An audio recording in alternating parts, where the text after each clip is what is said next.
And that means that 1% of that original 180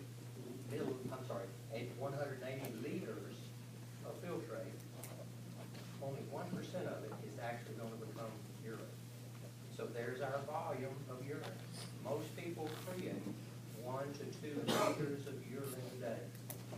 And that's that 1% of their filtrate that didn't get reabsorbed.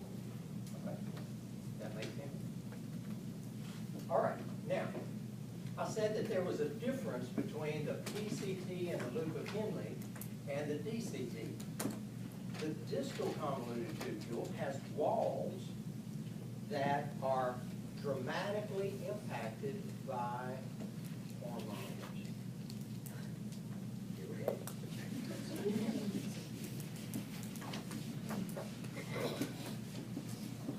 Walls of DCT are under control of hormones.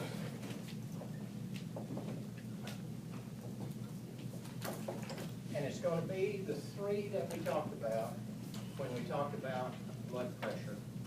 You already know them. Antidiuretic hormone.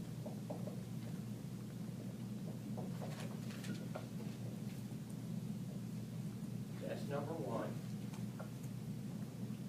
Where'd you come from, Lindsay? She was asking for divine intervention. Posterior pituitary, remember? Posterior pituitary. Your hypothalamus senses the saltiness of the blood and tells your posterior pituitary to release more antidiuretic hormone if your blood's too salty. That causes water to be retained in the blood. You urinate less, have more blood volume, your blood pressure rises. Remember that little time. Here it is again. Antidiuretic hormone. When saltiness of the blood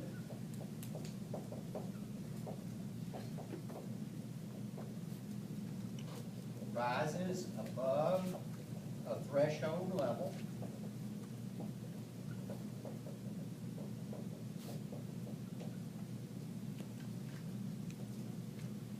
posterior pituitary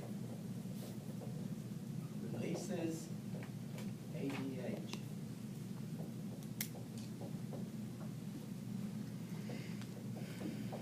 Antidiuretic hormone.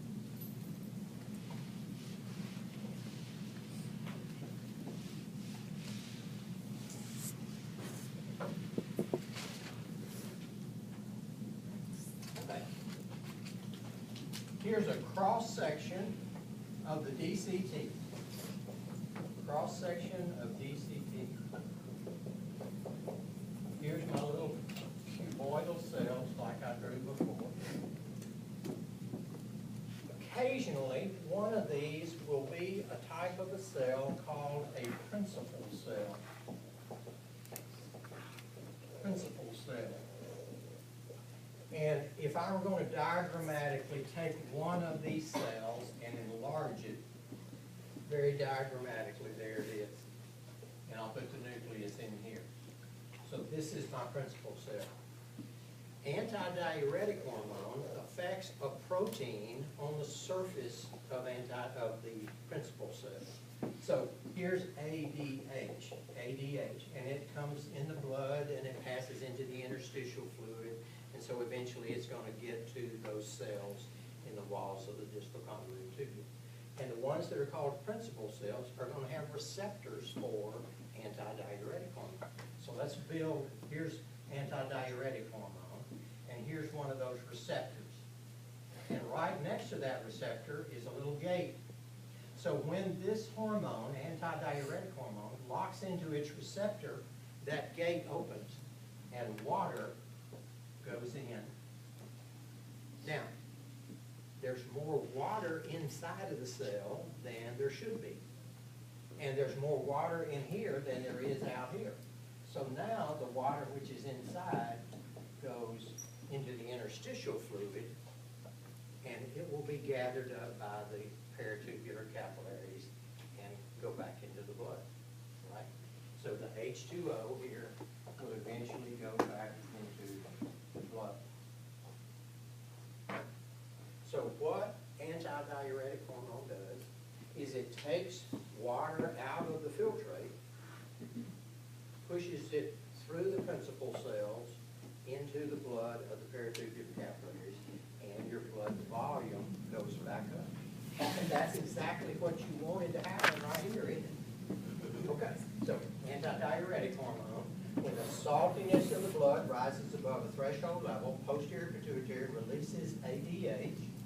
ADH causes kidneys, and of course we're talking about the nephrons when we use the word kidneys, causes the kidneys to retain water in blood